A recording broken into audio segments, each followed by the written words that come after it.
problem. It's okay. I totally understand mornings, that too on Saturday. Yeah, I kept my laptop in my office. So I thought of like coming here and doing it. So there was a slight delay. Yeah. Okay. Let's start with a small introduction. What you do actually. Sure. Yes. So I'm one of the co-founder of the organization called Infinite Engineers.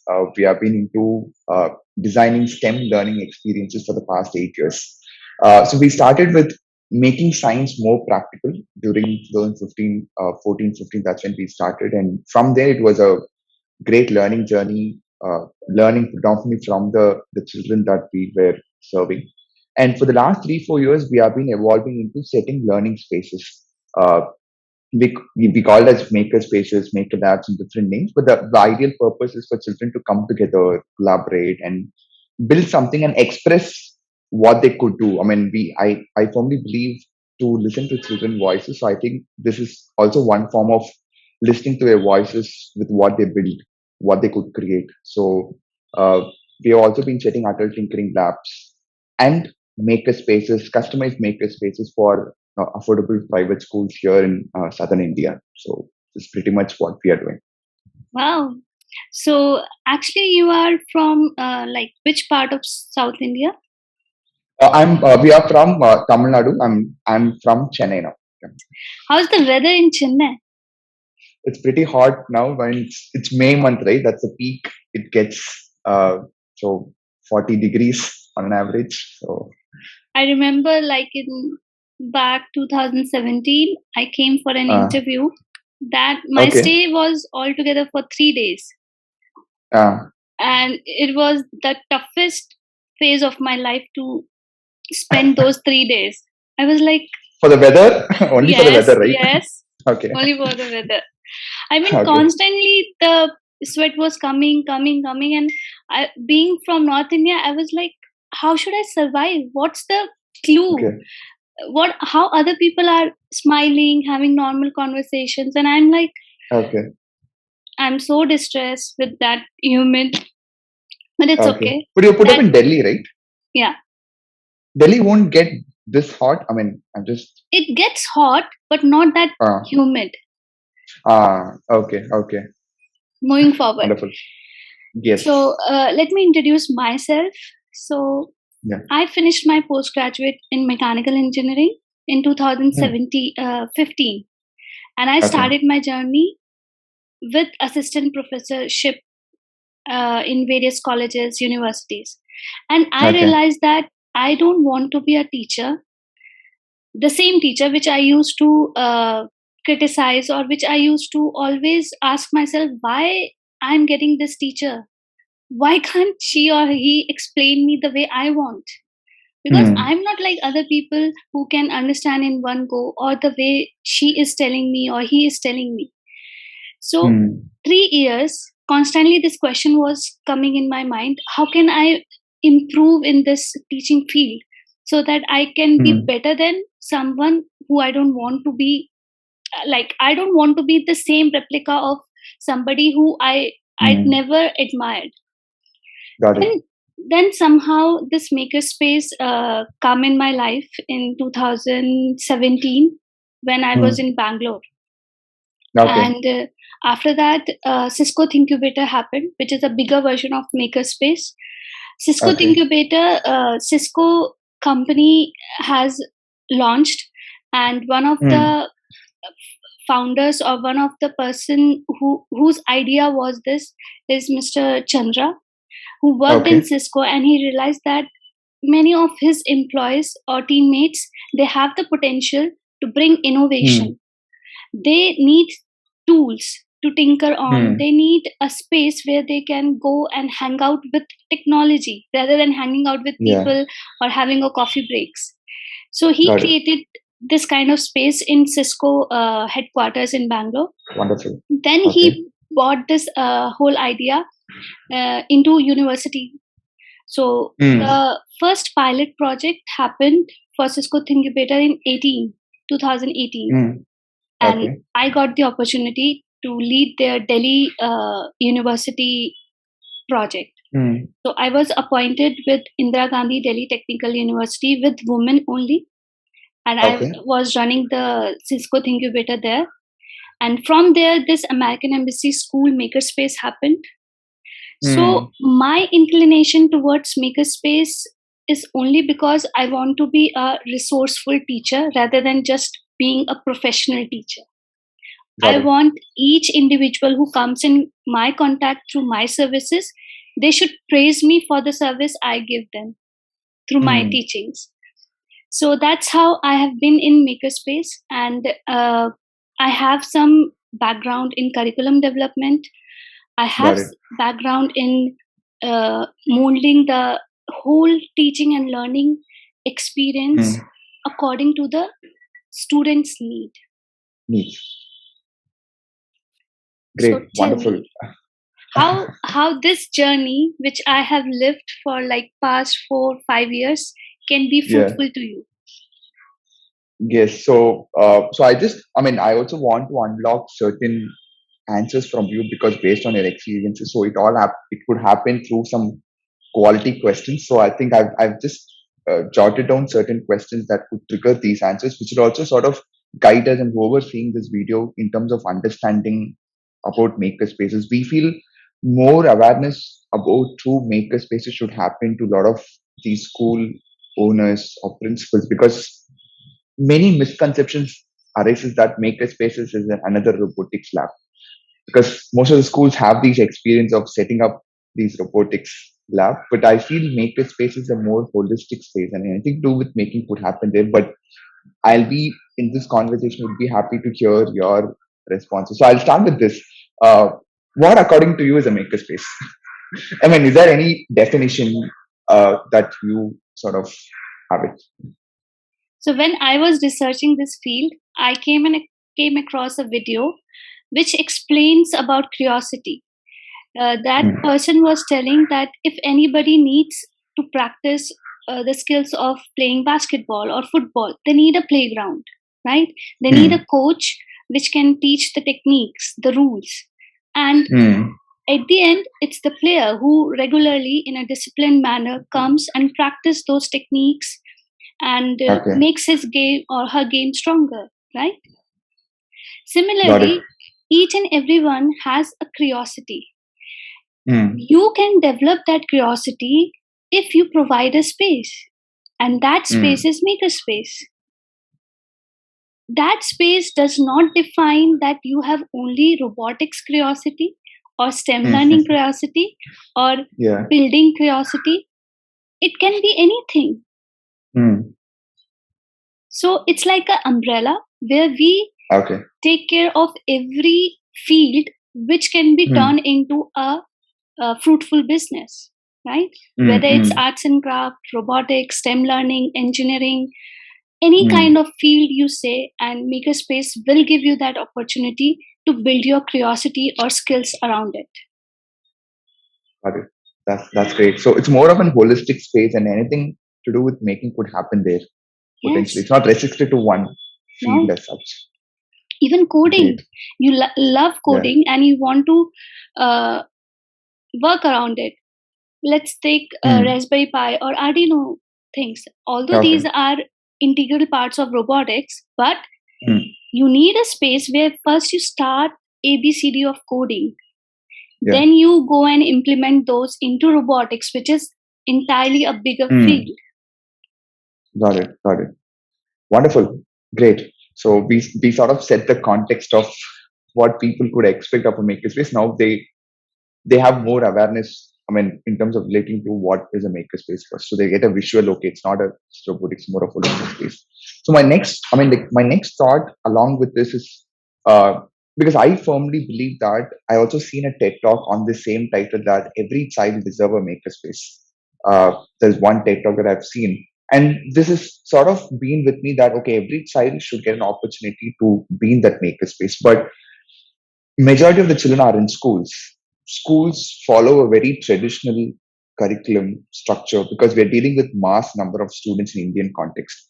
But makerspace altogether, maybe it works really well in Western countries, in US, where the child per classroom or strength is less. They have better sort of infrastructure, or the curriculum may be supporting that.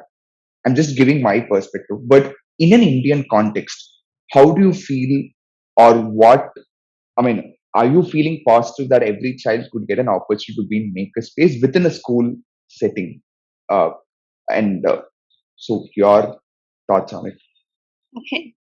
So I'm glad that I'm working with American Embassy School, because this school has helped me to change my perspective a lot. What I used to think about education system in India and education system abroad, that has been completely changed when I came here and I started working. So before coming here, I used to think the same way you are thinking. And after working, I would only suggest you that it's a myth. It's a myth that Makerspaces has a perfect blend according to American system of education, and it has less compatibility to our Indian education system. It's a myth, according to my experience, because I'm parallelly working with Indian system through ATL labs. I'm working with American system through American Embassy's Makerspace. So they both are very similar. The only difference is the opportunity we are providing to students. Okay. So in our school, that is AES, students are getting opportunity to be in makerspace since elementary school, since they start their elementary school. Whereas in Indian school, let's say I'm working with various ATL schools, and I realized that only students who are from, let's say, 6th to 8th, they are like, okay, we have a lot of free time, we can manage things, let's go to ATL labs, let's attend this session. But the moment student comes to 9th to 12th, they are like, no, I have to be career oriented, I need these subjects to be right as my priority, and these activities I will do if I have a time. But when you have time, it's your decision, you are not making that choice. So already the priority the priority is fixed. So there is no scope that this makerspace culture can be fruitful in your life. So it's just our society has created a pressure on the grade 9 to 12 that you have to be career oriented, which is not wrong, but in only one direction, that is through traditional education system. That is wrong. I was watching a video on Australian Shark Tank, and there was an 11-year-old girl who has a company registered on her name. Okay. 11-year-old girl, and I was so surprised. And her business was doing great. And what she was doing is making spoons friendly to a toddler, a 3-year or 4-year-old kid. Wonderful. I mean, an 11-year-old girl can think about solution, first of all, a problem, and then a feasible solution, and then turn it into an idea, making business out of it. This is what we are trying to teach to, let's say, engineering graduate. Now we have shifted to school level, and in school level also we are just focusing, okay, from 6th onwards, students should have this exposure. Whereas we should not discriminate that when you should have that exposure. Makerspace should be treated as like temples where any age group can come, they can worship, they can have their connection with what many will say that soul to God or whatever they want. So connect yourself to the real world, the world in which you have to go and make yourself fit so that you are financially independent. So either you can be an employee or you can be an employer. So why not generate jobs? Why not think about ideas which can turn into business? So in India, makerspace does not fit is a myth.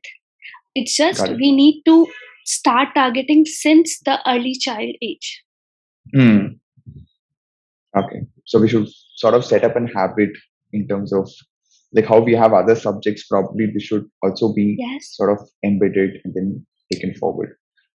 So that's great. And I'm just jumping into one area where can you share like one moment experience that you had within your own makerspace? I mean, it could be anything, but I just want to understand one moment that you felt, yes, this is a space that I'm so passionate about, and I know this space will sort of empower the children. What is that one moment? Maybe it could be a response from a child, or you could see a child transforming into the maker space from where they were and where they are now. And what was that one instance or moment that you felt so much uh, powerful about the space that you are working with?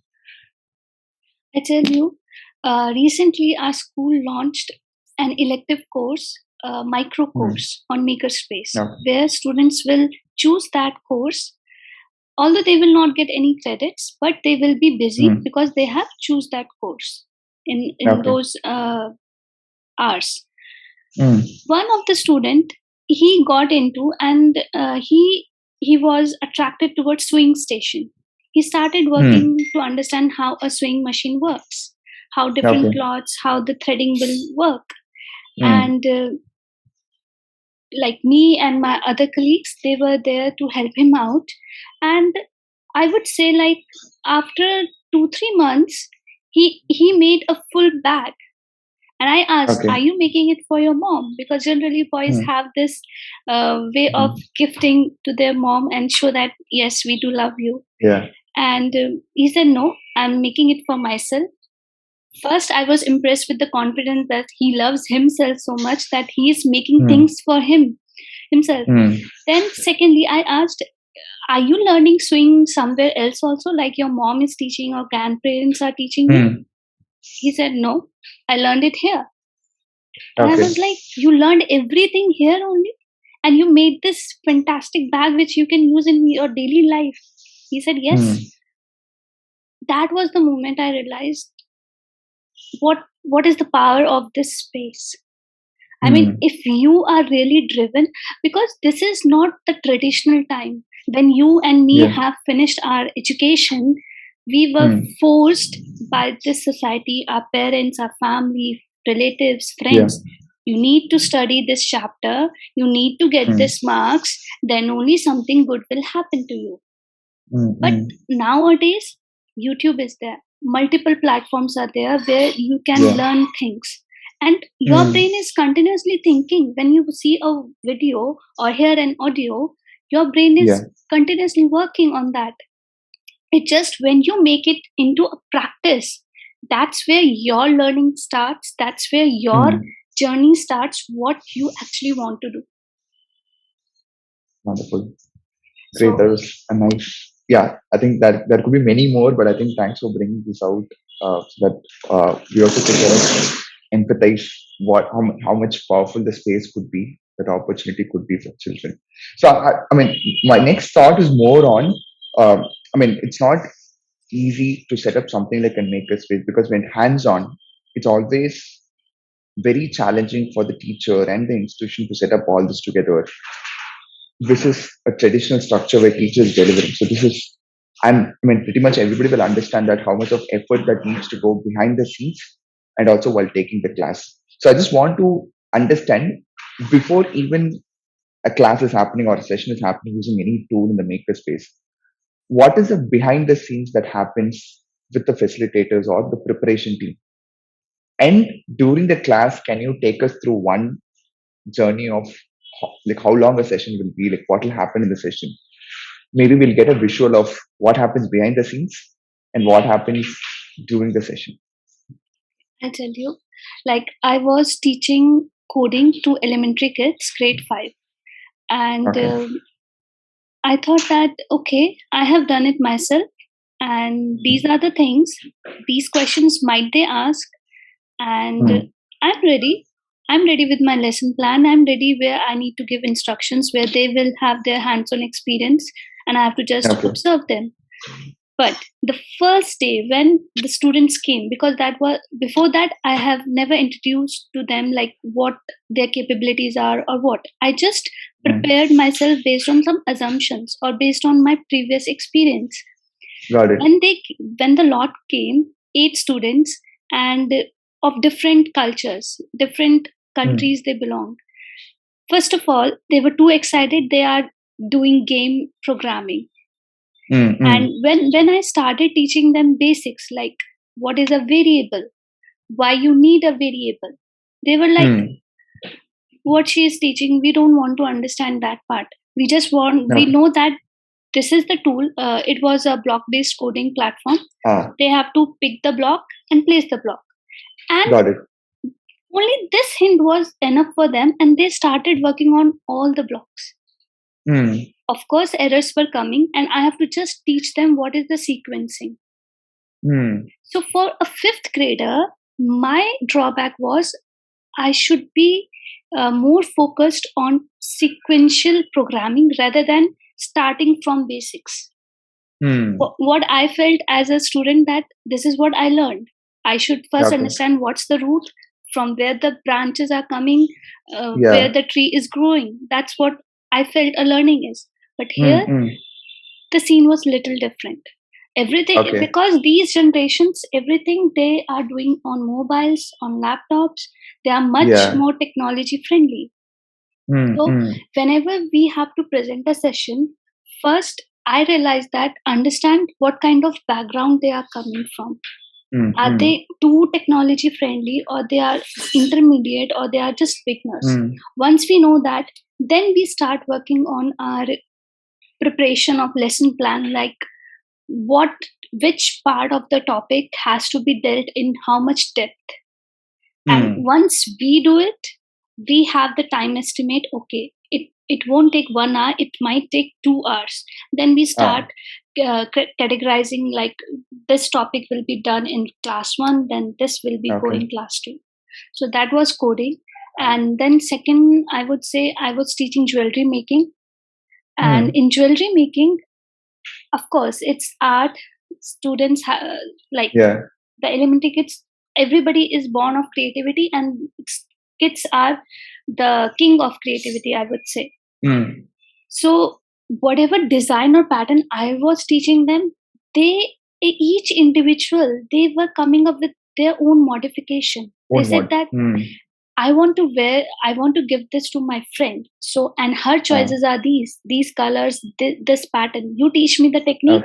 I'll go and find what pattern I want to make. And I was like, go ahead. Nice. All this kind of experience was possible because we are teaching in makerspace rather than teaching in a conventional system where whatever I'm teaching, do that thing. So this is what has changed a lot, and we just need to adapt. Our educators need to adapt to it. I hope I answered your question. Yes, definitely. Because I really love the root tree branch model, because we always feel in our traditional system, teachers will tell sort of every definition, every theory part, and then later on only the sort of practicals or something will occur. But here, I feel sort of reverse is happening. You tinker with the tool, and you will eventually sort of evolve with that, with trial and errors, and you get to the concept. So it's more of unconsciously you're making them to learn, but for them, it's the fun, that playness is what makes them to engage. And because I can also teach variables as a theory for 1.5 hours, but who will listen? So, that's where the whole sort of learning. So you feel, once you do this, you also feel your lesson plan will get evolved. Based on this feedback of one class, you go back and sort of work on your lesson plan, or what happens after every class or every feedback is a learning, obviously, as a teacher, as a facilitator. So you go and sort of evolve the lesson plan, and your perspective also is evolving. Definitely, Harish. Each class, the after effects is like I'm becoming a better educator because I receive spontaneous feedbacks. If they don't like my teaching style, they will be upfront and they will tell me, what are you teaching? I'm not understanding. Okay. And I just initially I used to get shocked, like what kind of feedback is this? Why they are not little sympathized or empathized? Basically, they can be little polite. Okay. Then I realized, no, I'm the one who is serving. They are basically the customers, and they have the liberty to tell me whether they like it or they don't like it. So if teaching is my product, I need to reform it time and again, so that my customers, my learners, they always have a joyful learning experience. Wonderful. So yes, After every lesson plan, after every session, there is a lot of work I have to do on my end. That's great. I think it's very valuable effort that goes behind every teacher. I mean, every teacher per se, when it's a makerspace or any subject teacher, that is a preparation that goes, but people won't actually see it or feel it generally. I mean, but that is so much of effort that is going behind to deliver even one session, and great. And quickly moving on, the next point is ideally where you are coming from. What do you think should be the qualities of a makerspace coach? I call them coach or facilitator. Uh, but what do you think, based on experience, should be the quality of the makerspace coach versus a traditional teacher? Because, for example, a traditional teacher, if they want to become a makerspace coach, what they need to let go or what they want to build the skills that could actually uh, bring a wonderful learning experience within makerspace. I would say first is shift. You have to shift from fixed mindset towards open mindset.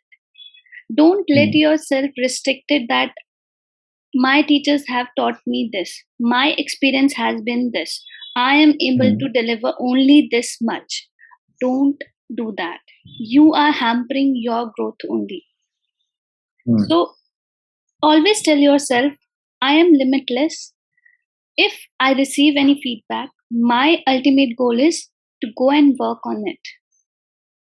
If it's a good feedback, take it as a motivation and again work on it. Work for further more success. If you face any failure, your students are not praising your efforts, again introspect. Take that feedback and realize where you went wrong. Ultimately, okay, I might sound I'm drifting, but I feel that this climate change, why this is happening, because all the great innovations, great work, what has happened has neglected one main thing, that the ecosystem in which we have to live. To what extent we are hampering it, and see the result. Today we are suffering, and God knows our future generation what they have to face. So the same is like in every profession. Whatever action you are taking, consider other people. Empathy is the basic of anything you do. Anything. Because you are not a machine, you are not a robot. You are a human being who is dependent on other beings. Right? So if your service is teaching, consider other people. Their opinion matters a lot. But their opinion doesn't define you. Don't take it like you are defined by their perspective. No. Their perspective might be not in inclination with yours, but whatever is the gap, work on that gap. Because that's what you have to do. You have to fill up the gaps, and then how you grow as a professional, as an individual. And if you grow, your learners will grow. Everything is mutual. Wonderful. So I think it all starts with how you sort of take the feedback and evolve. I think people could always get better with the feedback to be implemented. And that's wonderful.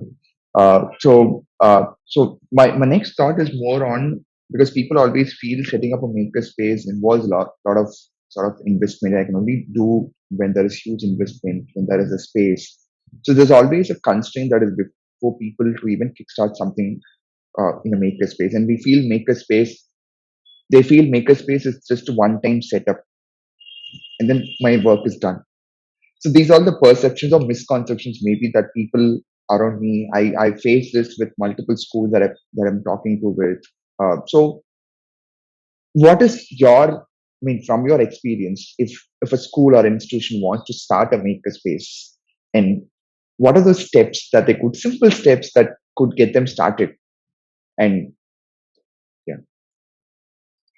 I would say you answered your question yourself, that don't forget whatever you are planting, even a single seed you plant, it needs continuous rain, water, wind, everything.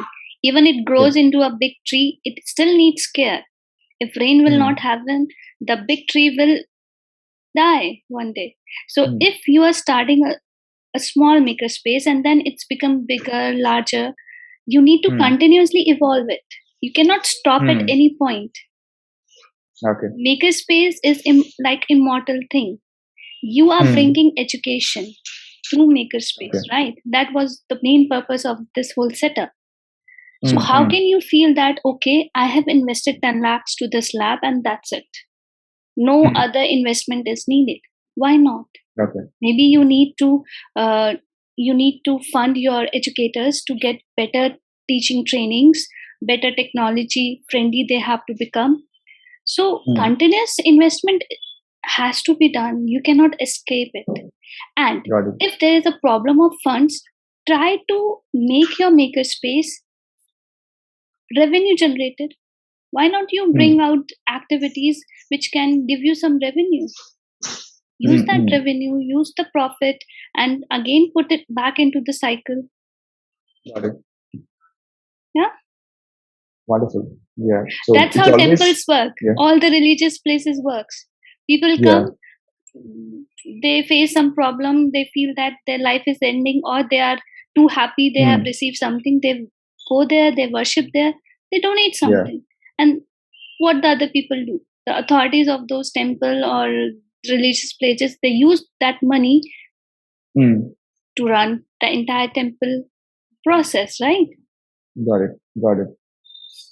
That's a nice analogy. I mean, that people could sort of relate to. So here, I mean, it's also like a perception that like they should have always invest on high tech equipment, but people could always sort of bring in few set of cardboards, papers, and popsicle sticks. What else? I mean, what else they could sort of source from the homes, and I think, and that could even start with that simple things, and they could always evolve based on the needs of the children or what they want to evolve. So, while having said that, what kind of materials are you dealing with in your makerspace? I mean, I guess you told jewelry making, you told coding. I mean, I just want to give an overview of what is happening. I mean, what type of making is happening in the American embassies too.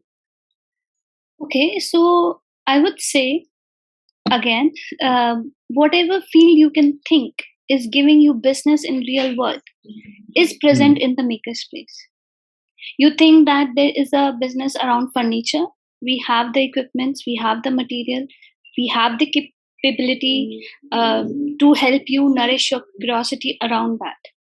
We will make you not expert, but we will make you, we will start your journey from beginning level to intermediate to advanced, how to work around woods. Similar with your 3D printing. You want to work around 3D printing technology, we have the materials. You want to work on laser cutting, we have glass laser cutting, we have MDF, acrylic.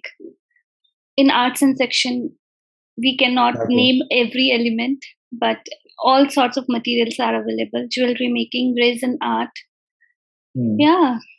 I mean, we have tried to balance our makerspace in terms of technology and in terms of arts and craft. There's always a balance. I mean, in outside nature, you always see both of these culminating together. You don't work in silos. You actually work with different materials, and that is sort of where sort of this makerspace sort of connecting to the real world of what is happening outside. That's wonderful. And continue with this question. I mean, like every child is unique, and we all know that. And I'm just trying to understand with the school strength that we're dealing with schools that has even like 40 students in a class, and they would like to send 40 students at a time into a makerspace. At that point in time, what happens as a sort of a constraint and challenge is every child needs to do the same topic, irrespective whether they like it or not. Even though there are different materials in the makerspace, but as one teacher or a couple of teachers handling the session, in terms of controlling or management per se, we're sort of doing the same topic, but maybe outcomes may be different. But if the strength is less, probably 10, 15 students, probably what we can do is we can have multiple stations and everybody could go into their own station, and that could be a possibility. But I'm just thinking through a solution. Maybe, I don't know, I'm just putting out my thought, with much higher strength classrooms or with lower strength, what is the advantage and disadvantage that you're feeling in both? I mean, just your perspective. I would say when it comes to makerspace, we cannot do crowd teaching. No. If you go for crowd teaching, you will leave the essence of which makerspace brings in. Because in a classroom, with a blackboard or with a presentation, you can give session to, let's say, 50 students, right? But when it comes to hands-on experience, if there are 50 students, you have to make sure that you are meeting every individual need. You need to check every individual is progressing. Whether you make a team of 3 people, 4 people, 5 people, it doesn't depend. It doesn't affect. Because what I have realized is when you group the students, some students will work and some will be like, okay, the work is ultimately going to done. I can just sit and relax. So that's again a drawback. We need to understand this and we need to avoid this situation. So the best policy would be keep a correct ratio of your facilitator to the students. One facilitator can easily teach 5 with 100% efficiency, I would say. Because it's very easy to focus on 5 different individuals at a time rather than focusing on 10 people. I have done it. I have seen the pain with 5 and with 10. So I would say 5 is a good number. Got it. So at a time, the class 10, I mean, if you are teaching, it won't go beyond 10, if I'm assuming, right? At a time. Or if there are more facilitators, more children. Yeah, if I have more helping hands, I can easily reach 20. But I need helping hands. Wonderful. Okay. So that sort of is something that we also sort of trying to convey to schools, because traditional teaching, as we know, it's like sort of one-way delivery method where we could sort of transfer the knowledge, and through smart classes we could reach 40, 50, or even more. It's typically like how we conduct these Zoom sessions for multiple people, right? It becomes sort of a webinar mode where everybody sort of listens. But in hands-on setting, that's really not the case. I mean, it's more of collaborating, and it's more of learning in both ways. Yes. Facilitator, and we learn from children, and that individual connection is also very important. So it's sort of challenging to do with schools here, because in Indian context, the average class strength is sort of becoming 30, 40, and they need to split it into both, and do a lot of timetable challenges. And also one more question to add on, is there any specific timetable or structure? For example, yes, there is a curriculum structure where children come to the lab maybe certain time a week. But what if I'm sort of interested in terms of exploring certain aspects? Can I come in the offbeat hours, maybe during weekends or after school hours? Like, what is the structure in your school in terms of children coming and going? I would say structure-wise, when I started AES Makerspace, there was no structure. Other than that, if a teacher wants to use Makerspace in their class conduction, or just want to utilize the tools we have, we used to allow that. Like, for example, there is a subject, design technology, and design technology, we are focusing on, let's say, carpentry technologies, let's say 3D printing, laser cutting, Arduino, Raspberry Pi. So all these technologies were there, and students were designing around them. They were figuring out a problem and creating a solution around it. So what can be a best other than Makerspace? So design technology has been integral part of Makerspace. Other than that, I would say we used to have free open sessions where if student have a time and she doesn't want to sit in cafe or canteen, they can come over, they can work on their projects. Other subjects like photography classes, they come into our spaces just to explore different materials and how their photography skills can be enhanced using those materials, which I'm sure they can find materials in their own labs, in arts and section labs.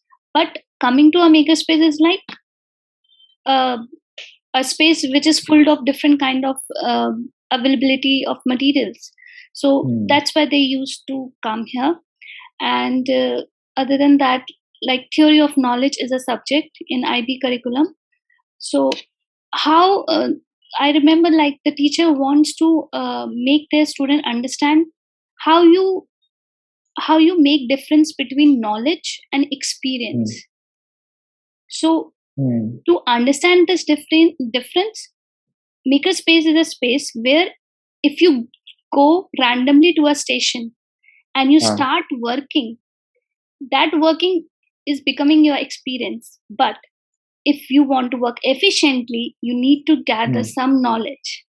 So that's how through their journey they realize the difference, and then they make their reflection.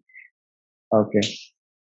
So yeah, like so what I'm thinking with this point is, for example, if I want to like jump into certain tools which I'm not, I mean, imagine I want to build something. So build something is what attracts children. Like I want to build this, but while going through, imagine they don't have a prior knowledge on certain tools, so that will sort of motivate them to learn the tool and then come back to the project, rather than letting them to know, okay, I'll not tell the project now, learn all these things and then do the project. This is sort of not motivating. Right now, a traditional system is based on you learn these concepts, but what I do with that. Perfect. So that's where we are sort of heading. But I think here, this mode is sort of what sort of makes more sense for the children as well. Yes. Wonderful. Yeah. So the final thoughts. I mean, like in Makerspace, is there any assessments, rubrics that's going on? I mean, for the facilitator or even for the institution to track the outcome and impact that it has. In hands-on is always very challenging. But is there any portfolio mechanism or is there any assessments that over the period when you look back, okay, this child has done these things and he or she has evolved in these skills? And is there any strategies or assessments that you sort of do with or evolve over the period? I'm glad you are asking this question, because this has been a biggest concern from my end, and I have make the authorities aware about it, but they think that no, we don't need these points. But I realize when you work on your own, like you have a startup, this is the biggest question. You need to understand how efficient your facilitator is. And definitely we need to frame out policies, we need to frame out some guidelines which your facilitator must adhere when he or she is handling a student. Right? So in my space, we are still working, I would say. It's a long way to go in terms of exploring how we can do that. So we also like exploring few strategies that we will be working along with school. So wonderful, Bharati. So it's great interacting with you in terms of, I know that there is, I think it needs to be put for another session, I guess. So there's so much questions that is even popping after this sort of conversation, but I think it's sort of I would love to do another session. I would love to do. Sure. Looking forward, and thank you. We'll stay in touch and we'll explore what we could do for our children. Thank you. Thank you. Have a great day. Yeah, take care. Bye. Bye-bye.